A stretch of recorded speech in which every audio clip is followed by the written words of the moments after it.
জুলাই মাসে ভরা বর্ষায় দেশজুড়ে বড় বন্যা হওয়ার শঙ্কা জানালো বন্যা পূর্বাভাস ও সতর্কীকরণ কেন্দ্র।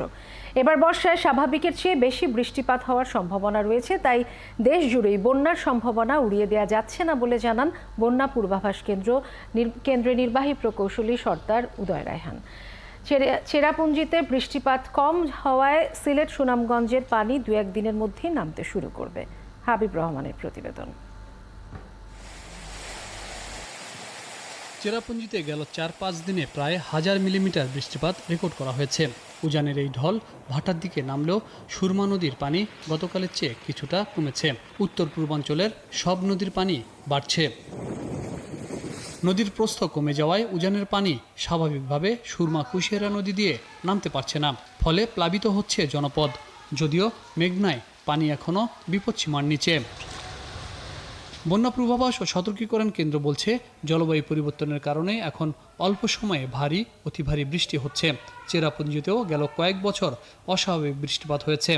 অপরিকল্পিত উন্নয়নের কারণে সুরমা কুশিয়ারা নদীর নাব্যতা কমায় সিলেট সুনামগঞ্জে বন্যা ভয়াবহতার রূপ নিয়েছে।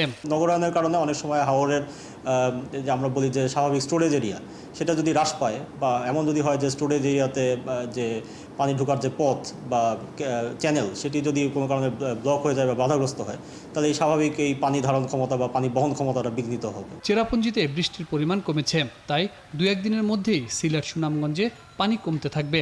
ব্রহ্মপুত্র যমুনার পানি বাড়ায় স্বল্পমেয়াদী বন্যা হতে পারে উত্তরাঞ্চলে। তবে জুলাই মাসে বড় বন্যার শঙ্কা দেখছে বন্যা পূর্বাভাস কেন্দ্র। বৃষ্টিপাত ইতিমধ্যেই সংঘটিত হচ্ছে, এটি আগামী জুলাই-আগস্ট মাসে আরও উচ্চমানে পৌঁছানোর একটা সম্ভাবনা রয়েছে, যেহেতু জুলাই-আগস্ট মাস মানে বর্ষার পিক মৌসুম। আমরা বলতে পারি যে যেহেতু এই বছর বর্ষা মৌসুমে বৃষ্টির পরিমাণ বেশি, সেহেতু সাধারণভাবে এই বছর মৌসুমি বন্যার ঝুঁকি রয়েছে। সিলেট সুনামগঞ্জের পানি পুরোপুরি নামতে আরও 5-7 দিন সময় লাগতে পারে বলে জানায় বন্যা পূর্বাভাস ও সতর্কীকরণ কেন্দ্র। হাবিব রহমান, 71, ঢাকা।